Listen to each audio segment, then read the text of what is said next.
आमच्या गावात चंपाषष्ठी अशा प्रकारे सेलिब्रेट केली जाते।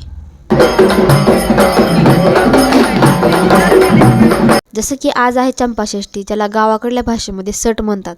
आता प्रत्येक गावामध्ये वेगवेगळ्या पद्धतीने सेलिब्रेट केली जाते। तर आमच्या गावातली कशी सेलिब्रेशन असते हे तुम्हाला आजच्या व्लॉगमध्ये दाखवते। आज परड्या भरल्या, तर आज बाजरीची भाकरी, वांगीची भाजी आणि कांद्याची पात याचा मान असतो, कारण हे जेव्हापासून पावसाळा चालू झालेला असतो तेव्हापासून पदार्थ खायचे नसतात आणि आज परड्या भरून म्हणजेच हे परडीत घालून आजपासून त्याला खायला सुरुवात होत असते। तर पुरणपोळीचं जेवण केलं, 1 तासाची झोप घेतली, तोंडावर पाणी मारलं आणि फ्रेश झाले आणि संध्याकाळून दाराच्या समोरून खंडोबाची पालखी गेली। तर पालखीमध्ये खूप लोक सामील झालेले असतात।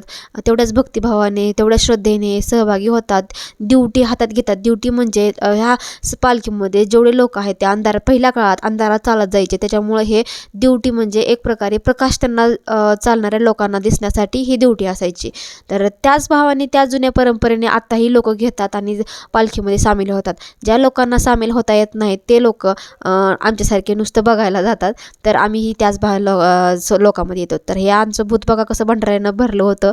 तर खूप भंडारा पण उधळला जातो, तेवढ्याच स्फूर्तीने लोक डान्स करतात, हलगी वाजवतात आणि ही पालखी खंडोबाच्या मंदिरापाशी जाऊन थांबते आणि तिथं लंगर तोडली जाते। तुमच्याकडे कशी सेलिब्रेट केली जाते सट मला नक्की सांगा।